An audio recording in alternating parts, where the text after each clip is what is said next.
জামরুলগুলো কত সুন্দর তাই না? এই সিজনে কিন্তু এই জামরুল পাওয়া যায়। আর আমাদের একটা গাছ আছে। গাছে মাশাআল্লাহ অনেকগুলো জামরুল এসেছে। আর এগুলো পাড়ার জন্যই হচ্ছে আমার চাচাতো ভাইকে গাছে উঠিয়ে দিলাম যে, "তুই গাছ থেকে যে কয়টা পারিস সবগুলো তুলে নিয়ে আয়।" এই তো ও এক ব্যাগ জামরুল নিয়ে আসছে। দেখেন কত সুন্দর মাশাআল্লাহ। এগুলা কিন্তু একা খাবো না, সবাইকে দিয়েই খাবো। তো গাছ থেকে খুব আলতোভাবে সে এগুলো পেড়ে এনেছে আর আমি কিন্তু খুব আলতোভাবেই একটা ঝুড়িতে রাখছিলাম।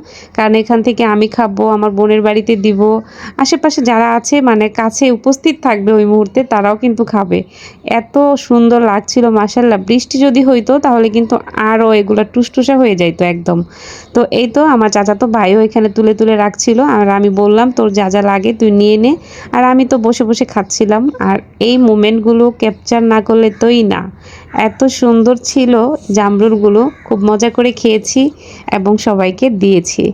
তো কার, কার জামরুল পছন্দ? আমার কিন্তু ভীষণ পছন্দ। এই যে দেখেন সাইজগুলো মাশাআল্লাহ অনেক বড়, বড়। আর খেতেও কিন্তু ভালোই ছিল।